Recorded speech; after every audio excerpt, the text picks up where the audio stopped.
Dean Veronica N. Elizalde will now introduce our commencement speaker. Good afternoon, everyone. To our honorable commencement speaker, to President Esther Albano Garcia, Chancellors Linda Santiago and Sosimo Batad, the deans, directors, and officers of the University of the East, and to the graduates, their parents, guardians, and other relatives, a pleasant day to all of you. I have the distinct privilege and pleasure of introducing UE's 14th Midyear Commencement speaker to all of you. He is a distinguished son of Lualhati, having accomplished so much long after graduating in 1959 from the University of the East, specifically from my own collegiate alma mater and continued second home, the UE College of Business Administration, Manila. Our commencement speaker, who hails all the way from Anao-Awon, Surigao del Norte, is currently the Undersecretary for Administration at the Department of Foreign Affairs, and his resulting career offers us a passport of sorts to understanding how accomplished a persevering, hardworking person can become. After earning his diploma, our commencement speaker went on to pass not just the CPA board examinations in 1961, but also the Foreign Service Staff examinations in 1972 and the Foreign Service Officers examination in 1973. Later on, he also undertook postgraduate studies at two different schools, the American University in Cairo and the Ateneo de University Graduate School of Business. Government service has been the hallmark in our commencement, the speaker's professional life, as witnessed by numerous designations spanning nearly half a century. Prior to his present designation, our distinguished alumnus speaker was the Undersecretary of Foreign Affairs for Special and Ocean Concerns for almost 7 years, from November 2003 until July 2010, the latter being the year of his present appointment by Philippine President Benigno Aquino III. In 2008, he was designated chairman of the Government Peace Negotiating Panel for talks with the Moro Islamic Liberation Front. Earlier, he had consistently been a member and at times the head of the Philippine delegation to the Organization of Islamic Cooperation, or OIC, since 1997, and was thus a natural choice for the position of Special Envoy to the OIC in 2009, in line with the Philippines' bid for observer status. Our guest speaker was also designated Secretary General of the Conference Secretariat of the Non-Aligned Movement National Organizing Committee for the Special Ministerial Meeting on Interfaith Dialogue and Cooperation for Peace and Development, which was held in Manila in March 2010. Prior to that, our commencement speaker has been, in his own way, an indirect, yet lifelong personification of UE's being the global choice, given that he was the country's representative in various capacities in many parts of the world. For one thing, he has been the Philippine ambassador to 3 sets of locales, Iraq and Jordan in 1992 to 1996, Saudi Arabia and Yemen in 1999 to 2002, and Indonesia and East Timor from 2002 to 2003.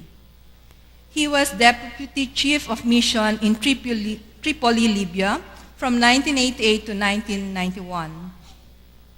Chargé d'Affaires in Amman, Jordan from 1981 to 1982, counselor in Washington, D.C. from 82 to 86, and handled various capacities in Philippine embassies in Rome, Bangkok, Cairo, and Tehran, among other senior positions. As such, his multifaceted work and numerous accomplishments throughout his career have not gone unnoticed, and in fact, resulted in several awards and citations for our commencement speaker. This includes honors from civic and community organizations in Indonesia, the Kingdom of Saudi Arabia, Yemen, Libya, and Iraq.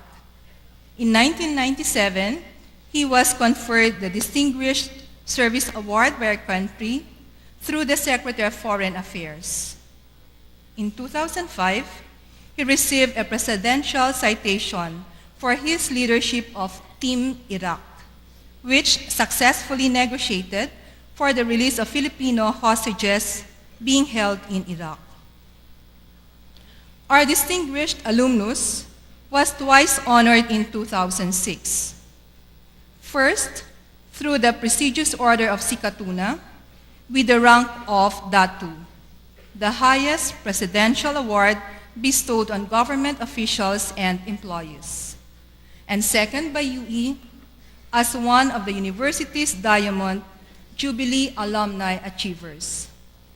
In 2010, he was conferred the Order of Lacandula with the rank of Grand Cross by then-President Macapagal Arroyo. Also in 2010, he was bestowed the Gat Apolinario Mabini Award in the field of peace and social justice. In short, our distinguished alumnus this afternoon more than deserves the new distinction of being your commencement speaker today. Without further ado, let us rise and applaud to welcome and hear from a great man of service and a great man of peace, our commencement speaker, the DFA Undersecretary for Administration, the Honorable Rafael E. Seguis.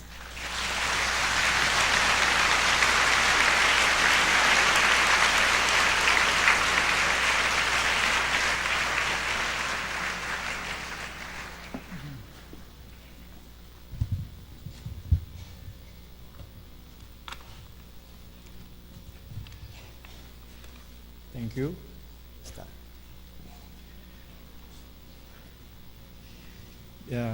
Madam President and Chief Academic Officer, Dr. Esther Garcia, Chancellors Linda Santiago and Susimo Batad, respected deans of various colleges, directors, members of the faculty, graduate students, graduates of these graduates, their parents, friends, and relatives.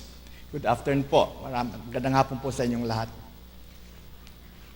First of all, I would like to thank Dean Veronica Elizalde for that warm introduction.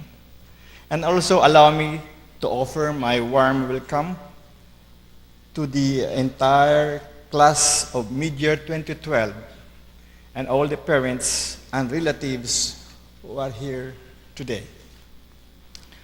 I am honored to be invited as the commencement speaker of today's graduation of the University of the East, our alma mater. Finally, I now speak before an assembly of young men and women who have yearned to this day to come after years of hard work in and out of the classroom. This is a novel and refreshing experience for me as I reminisce my own graduation day. I remember it was in UE main campus along Ascarga Street then. Very hot one summer day of April 1959. And the day and the many, many years that have passed since then. I have addressed so many audiences here and abroad as our country's representative, but I must admit that speaking before you all in this August Assembly, it's not as easy as I thought it would be. I want to impart a memorable lesson, but a few minutes of speaking will not be enough to capture life's important teachings, nor would it be enough to permanently imprint on your minds what I would like to say. But I will try anyway and hope that I may inspire you as you now step out of the academia to face real life. You are graduating as class of 2012. After receiving your diplomas, you ask yourselves, what now? You will no longer reckon with deadlines, term papers, recitations, projects, theses, midterms, and final examinations. You will now go out to look for a job or run a business. You will strive to have some savings, then to buy things you have always wanted to acquire, perhaps your own house or a car. Or you may get married and have a family soon.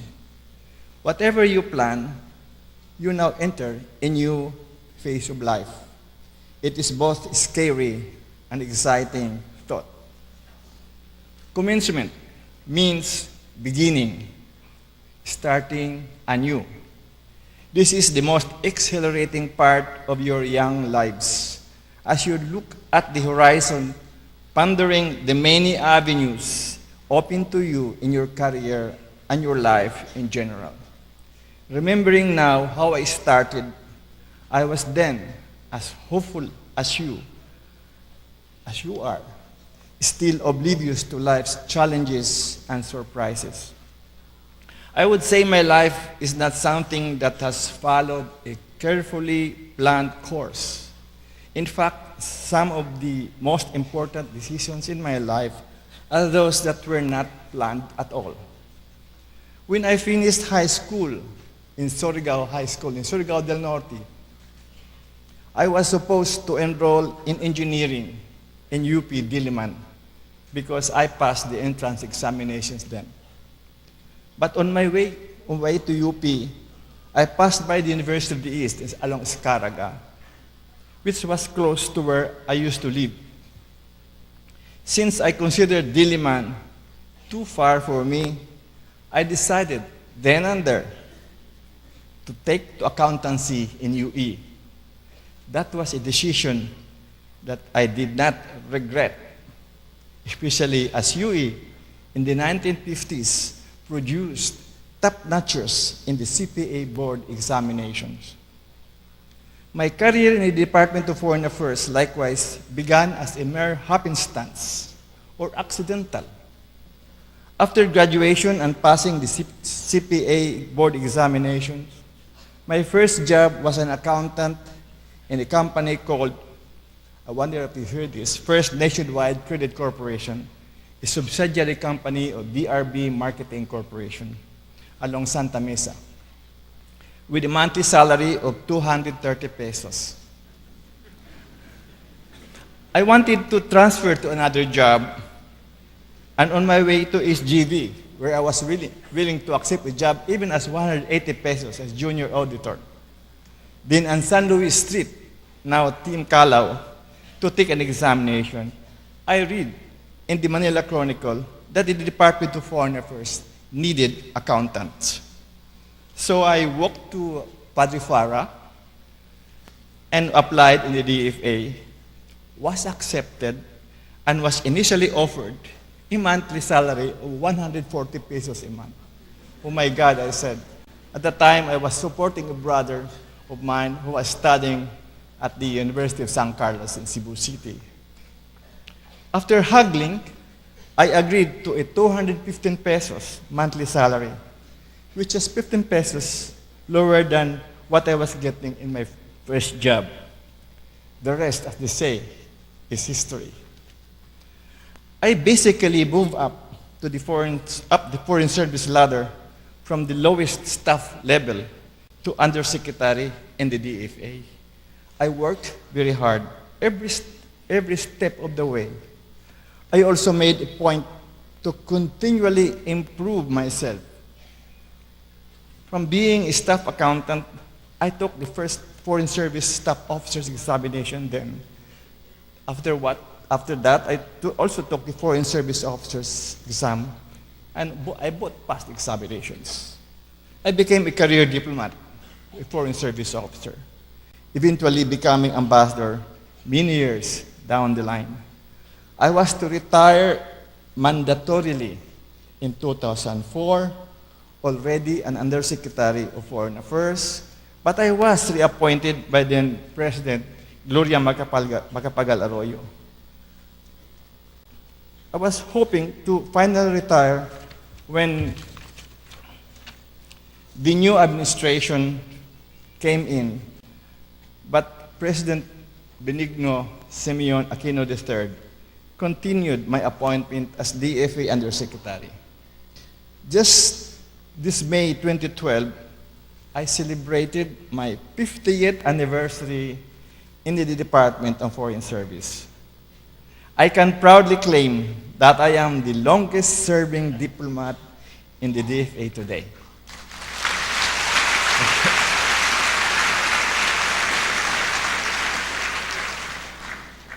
With all honesty, I can say that I have reached my current position due to my own merits. I did not have any political backing. I am a simple public servant who has no political connections whatsoever and who is impervious to power play. It was all hard work on my part. I was never a brilliant student and did not graduate with honors like some of you, but I was definitely dedicated and hardworking, if I may say so myself. Neither did I shy away from challenges. One of the highlights of my career was in 2004 when I led a team in Iraq to secure the release of a Filipino truck driver, Angelo de la Cruz, who was kidnapped while on his way to deliver fuel to Baghdad from Saudi Arabia. After a couple of weeks of productive negotiations, particularly our agreement to withdraw the Philippine humanitarian contingent in Iraq, he was finally released. Not long after that, another Filipino accountant, Roberto Tarongoy, was kidnapped in Baghdad. I don't know whether he graduated from UE, but I believe he did. The negotiations were difficult, as was the security situation then, obtaining in the Iraqi capital. My team and I had to stay 8 months in Baghdad, as I promised the family of the victim that I would never return to Manila without him. The threats to our lives while negotiating with the kidnappers did not deter us from pursuing our objective. Reports that the Philippine Embassy in Baghdad would be attacked scared my colleagues who were eager to come home. But I stood my ground and insisted that I stay until the completion of the task assigned to me to free Roberto Tarongoy. It was not an easy job and was indeed very risky, but I did what I needed to be done. Eventually, we were able to negotiate for the release of Roberto and were able to successfully accomplish our mission.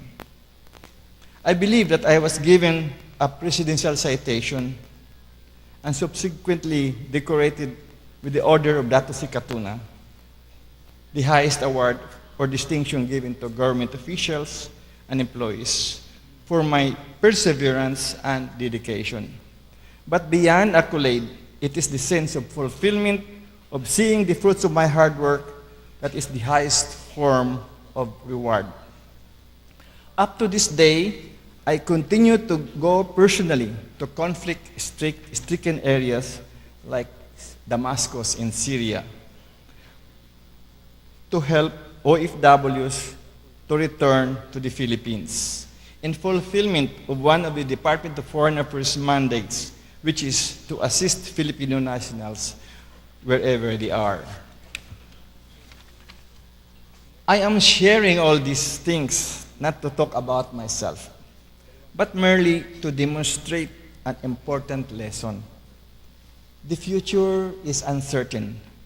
Some things turn out as planned, but some things just happened unexpectedly. Challenges will inevitably come your way, but no matter what you do or whatever life brings you, just do your best. Hard work. It is the singular proven key to success. Always have that dedication and sense of urgency to finish the task assigned to you the soonest time possible. Evolve. Always improve yourself. Continually challenge yourself to become a better person. Never rest on your laurels. Always try to rise above your past achievements. When you come from humble beginnings, as I did, you would want to make every moment count. Never mind if you were not born with a silver spoon in your mouth, or if you came from a broken family, or if you were not showered with good fortune, or whatever excuse you can think of. Dream and work hard to achieve that dream. Who you are today is different from and can never be a hindrance to who you will become tomorrow. Your own thoughts are your own limits. Who you are is limited only by who you think you are not. Who you will become is limited only by who you think you won't become. Believe in yourself. Never be afraid of challenges. When a difficult situation comes your way, do not shy away from it. Grab it and embrace it. You will learn a lot from facing problems and handling difficult situations. It will. I did. But you will definitely save your sense of pride and dignity by being able to rise above challenge. Having been hardened by tough times, nothing should break your spirit. To the graduating class of 2012, you are looking at the horizon far ahead. There is surely anxiety in you and a feeling of uncertainty. I felt that as well 13 years ago and many decades before you. But fear not. Having been to hell and back, as the adage goes, I won't give you the false impression that life is an easy ride. But I would give you hope that you will emerge, if you so you will, successful in your lives. The future may be uncertain, but it is not bleak. Even dark clouds have silver lining, and the sun shines at the end of every storm. Your future is full of hope and promise. Carry on with your journey, and it is my hope that you look back to this day. Perhaps you will no longer remember my words anymore than you would remember my name or my face at all. But look back to this day and remember that exhilarating feeling of hope and excitement that you will be able to achieve so much in life and that you have indeed successfully reached that end. Graduating class 2012, I wish you all the best. Thank you and congratulations.